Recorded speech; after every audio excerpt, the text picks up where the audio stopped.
Yesu ndasaze mana yanjye we ndasaze we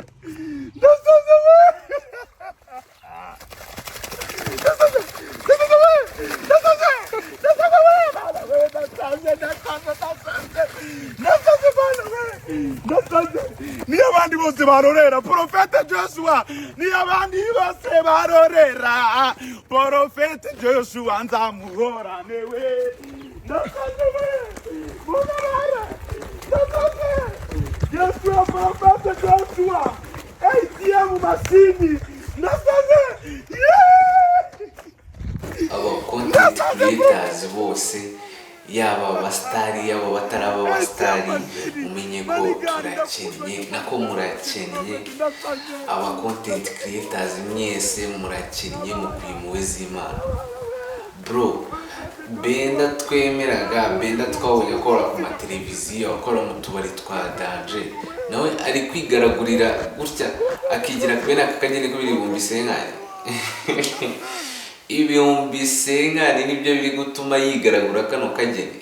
What the fuck, twarabibonye ayisimubi yabitweretse ntago umukirenga agerenze ibihumbi senkani yakoherereje ibihumbi senkani cyakoza ngo ndanga yakudomekeraho ngo ntago ajya abeshya, ariko niba ari ibihumbi senkani biri gutuma abantu bivurugota gutya ngenda yamanitse ngenda yanze ndayamanitse uwo sinjye bro ukifata uri umuntu kandi cya General Benda gifite abana manya nge basi wenda aba ari nka miliyoni uri gukorera cyangwa miliyoni ebyiri nka 2M nahita mbyemera navuga uti my brother go ahead korera ibice, ariko ibihumbi senkani bro, ibihumbi senkani bitakigura n'inkweto bro. Noneho aba content creators rwose bo mu Rwanda nibagire batwigeho cyangwa twigire kwikorera uturimo tw'amaboko, kuko turimo tw'amaboko byo ntabwo umuntu nagize ngo basi anatanga menshi, nagize ngo wenda atanga na miliyoni nka zingahe numva ngo ni umukire uyu mugabo ngo nimba ari ngo profete ngo nimba ari ngo profete ngo giki numvishe ngata abandi se kabahanga amafaranga menshi aba content creators mwe ayabimira iki. Ubu General Benda wasaze nawe ku bihumbi senkani byiwe urumva ubishaka oya, ariko uretse bagato ngaruke ku ba content creators bo mu Rwanda bari kugenda bagakora video bigaragura bigira ibiki ngo bari kuvuga no muja ibihumbi senkani biratumukira umugimba barumubwiza ukuri ibihumbi senkani biratumukira no ahubwo ngiye ikintu nibaza no mukapa nimba akora ibiki yarumva gafite ng'ibirombe ngo byazazabu ngo n'ibiki ako se oya sinjya kuvuga twenda hari uwayabonye, ariko amafaranga yo twarayabonye yarayafite ari buze gutuma abahungu bose baba content creators babimbwa. Ntabwo natinya kubivuga pe, aho abantu batangiye kwigaragura kugira ngo uvuge umuntu gusa bikakugira imbwa bene aka kageni wasibye abandi yamanitse nambe na kakajwi we nabonye nawe atakorera ibiceri bike n'inkange, ariko rwose niba ari ibihumbi senkani ari gutanga byo aya Benda pfurwa upfuye gahambirwe urarotwa n'abayisimubi we barayamukubise wenda arayanga, ariko yarabitweretse Ayisimubi yarabitweretse ntabwo ajya yarenza ibihumbi senkani ntabwo yabikurengereza ahubwo